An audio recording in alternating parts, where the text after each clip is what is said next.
Invest Africa, proudly brought to you by KPMG.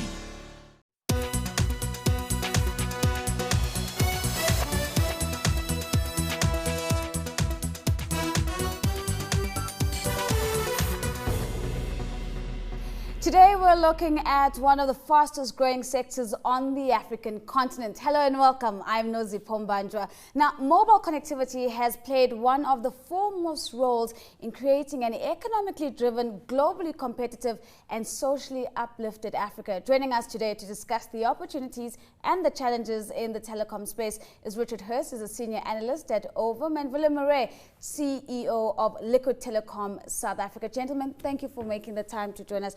Richard, just remind us again of the lay of the land. How would you describe the development of the telecom space within the continent broadly, and also perhaps juxtapositioning that with how you would describe the South African context?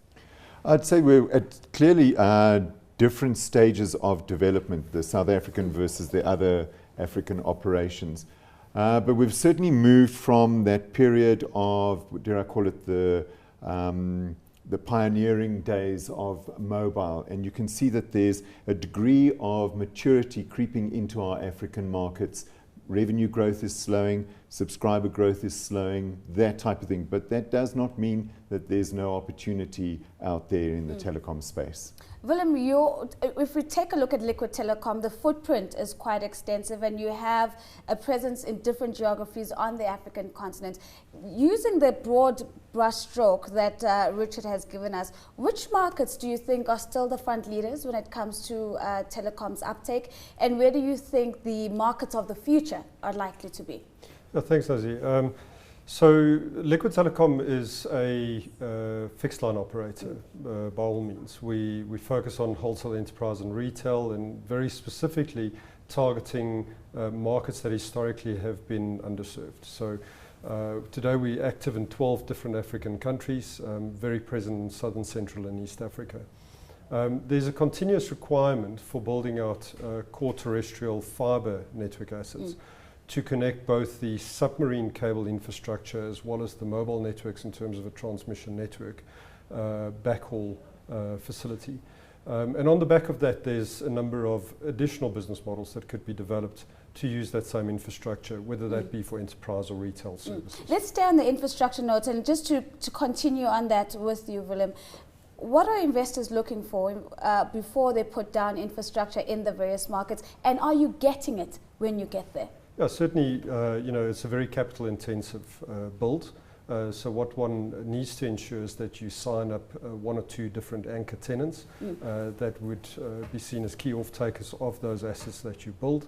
That then creates the foundation on top of which you would make your investment, and you would then start looking at additional revenue streams that you can build over and above that infrastructure. Richard, so that's the practical response of what's happening on the ground. Theoretically, where are we when it comes to investing in telecoms infrastructure? Are governments looking at this and saying this is a policy priority and therefore an investment priority when it comes to the public purse?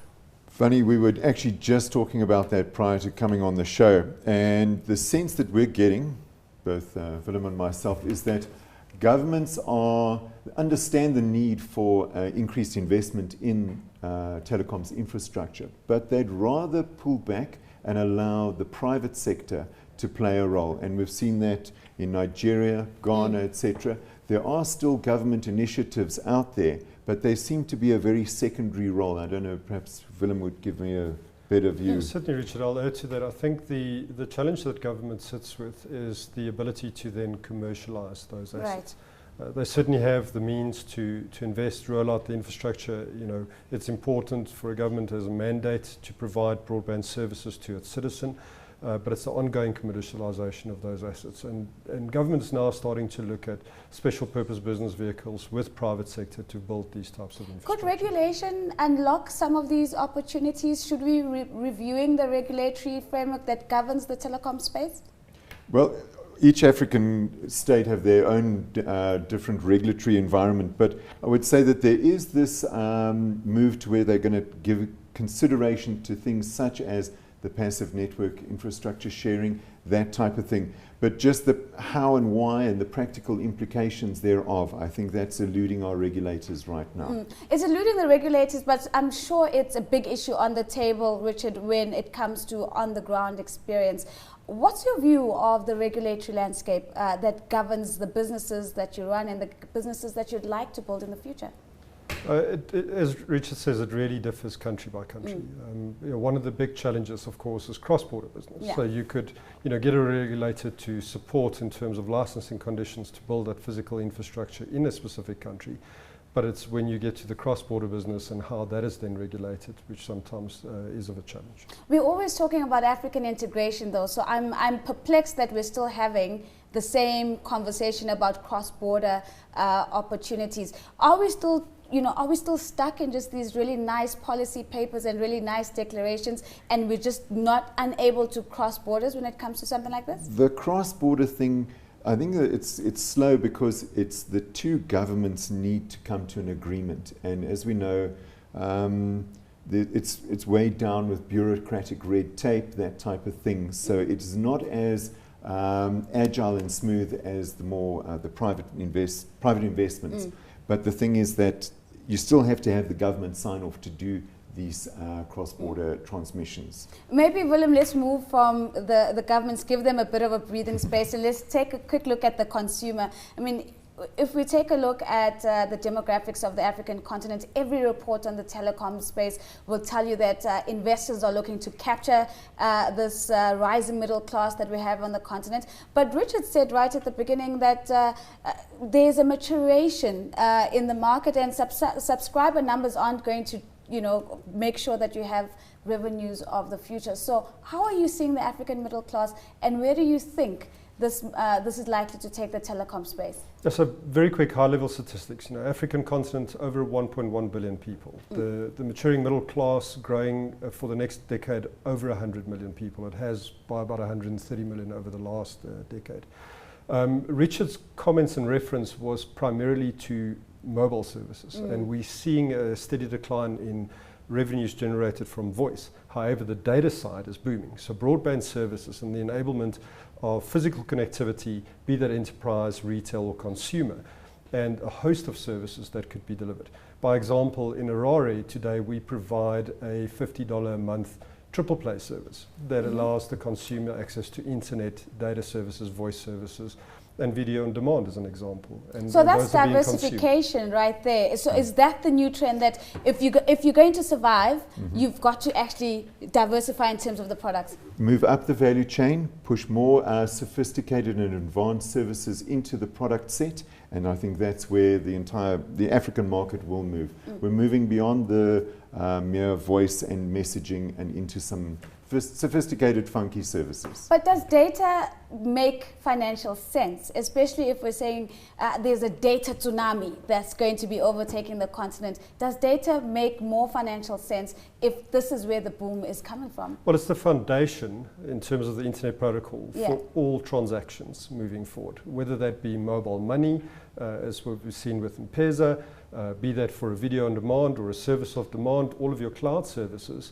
are driven over your broadband connectivity services. So data underpins the growth that we're experiencing in this economy. Your view on the voice versus data debate, and whether we are going to see the end of voice or not, given that it's probably still has more of a financial return muscle? It's still a bit of a no-brainer. The voice market is in decline. It's across the globe. It's in decline. What you will find that voice will become data. So you'll still find that there's a lot of, not a lot, but more of that circuit switch voice, but it will be very little in terms of the entire revenue mix of the operator. When you say voice becomes data, is something like the WhatsApp calling an example of voice becoming data? That's a very simplistic way of putting it, but yes, most of the network operators will break that voice, whether it's whatever the call is, they will break that voice down into IP packets and transmit it as IP. Willem, you mentioned mobile banking as one of the examples of how we've seen diversification. I'm interested in telecoms in the future. So what are we likely going to be able to do off a telecom platform that goes beyond mobile banking as we have it now. And we even now have video on demand on the cell phone. What's the future looking like? What do you think we're likely to experience as consumers? So certainly an integration of ICT services and telecommunication services. You know, a utilities type model where a consumer connects to a network and then has a bouquet of services that they can consume on demand, right, with very flexible billing systems. That's a key driver that we are seeing. Coming back to Richard's comments on the voice side, it's just another service that's enabled over the same infrastructure, carried over the same common protocol over that network. I want to come back before we get into. I want to come back to the merger and acquisitive movements around the telecom space. Which seems to be the biggest trend? Are we seeing more in-country consolidations? Are we seeing some of the bigger, braver players looking to consolidate outside of the boundaries of one particular market? How would you describe that play? Wow, you can see that the nature of the market, as I mentioned, it's maturing, and in that the competitive environment is heating up. Operators are looking at each other for growth, so therefore you can see that market consolidation is going to be a fact of life going forward. However, just who will have the appetite to acquire which operator remains to be seen. Probably, I think we'll probably see more of the likes of external foreign investors coming into Africa, looking at the opportunity, buying various network operators. We have to take a break, but when we come back, I do want your views on the Telecom Cell C big rumor that's no longer a rumor in the market. But let's take a break. I can see that Richard wants to get straight into it. When we come back, we pick up on the merger and acquisition activity around the telecom space in Africa and much, much more. Don't go away.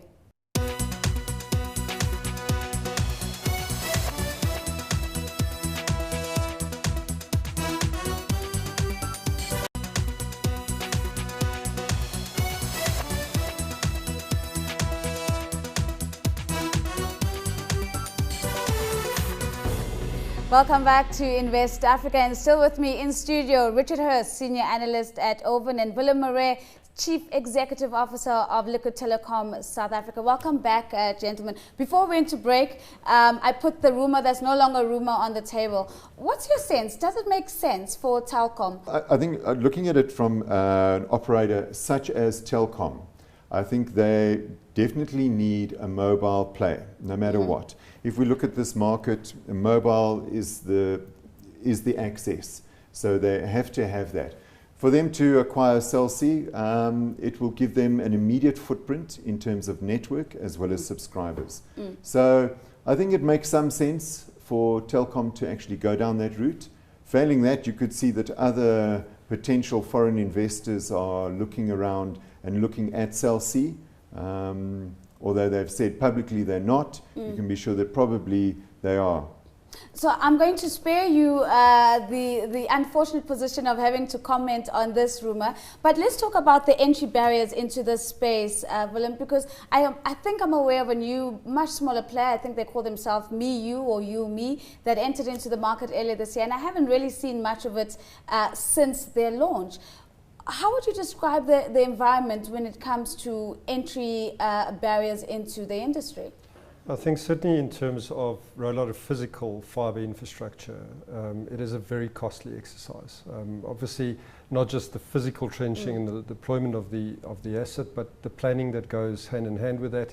Obviously, applying for the permissions to dig trenches on roads and pavements, being able to manage the overall deployment, and then of course having the customers that you very fast need to sign up to pay back that original capital investment requirements for the infrastructure. But part of that, of course, is wooing customers that already belong to other networks. Again, I'm not going to mention Cell C as best as I can, but it seems as if the subscriber race is heating up with buying out of customers as one option that's come onto the table. How would you describe the price wars and the fight for market share in the industry?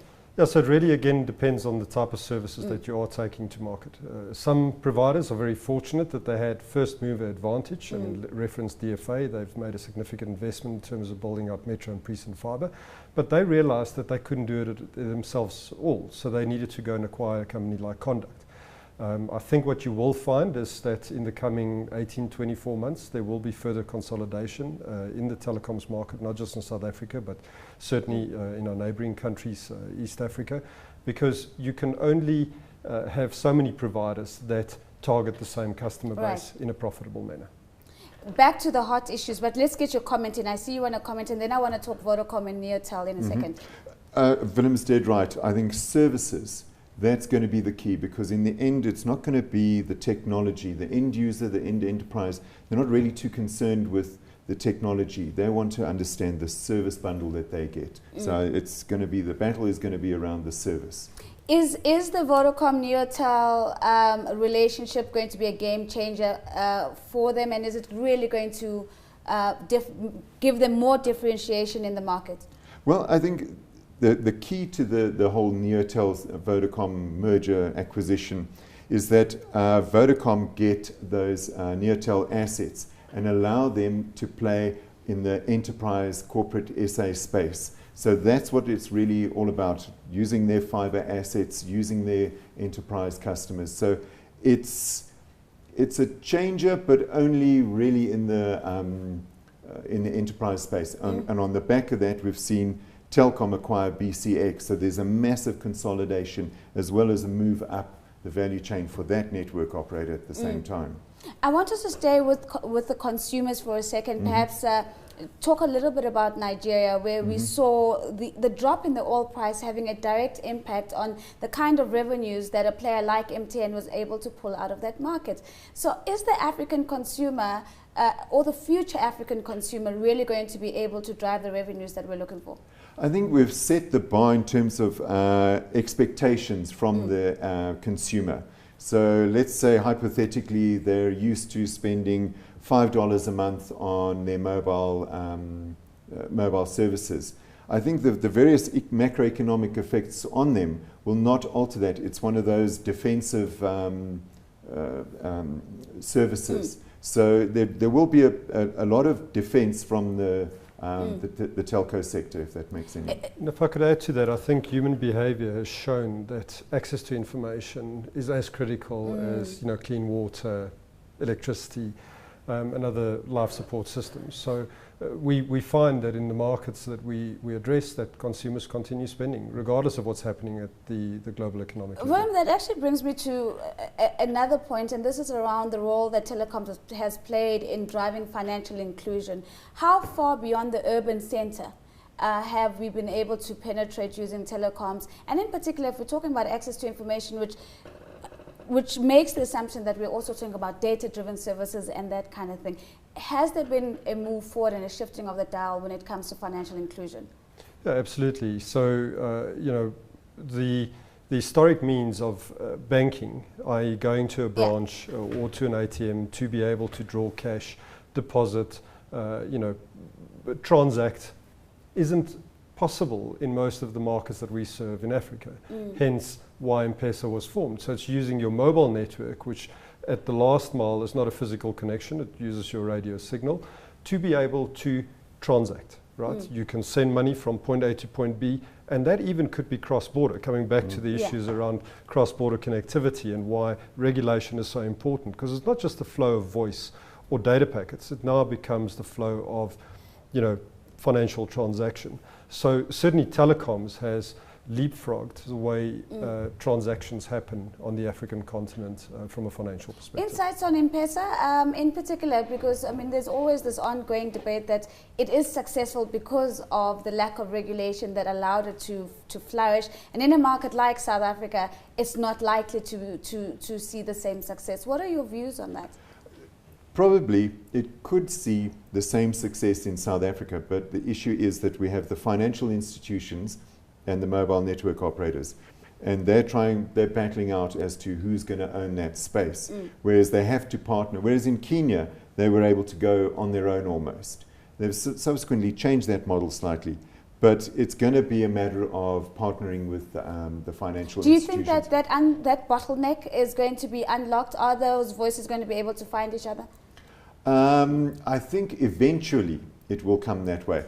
Also, let's look at FNB. They've launched their MVNO now. Yes. So it's almost as if the two entities are looking at each other, understanding that they're battling for the same customer. Yeah. Battling for the same customer. I quickly want to talk about smartphones and whether they are participating in the boom of telecoms in this space. What's the description there? Well, I'd say we've had a massive influx of smartphones across the continent, driven by the Chinese manufacturers dropping the price down to very affordable levels and giving a very good experience for the end user. The last thing you want to do is have a cheap device in the market which gives a shoddy experience for the end user. So there's a massive uptake of smartphones across the market.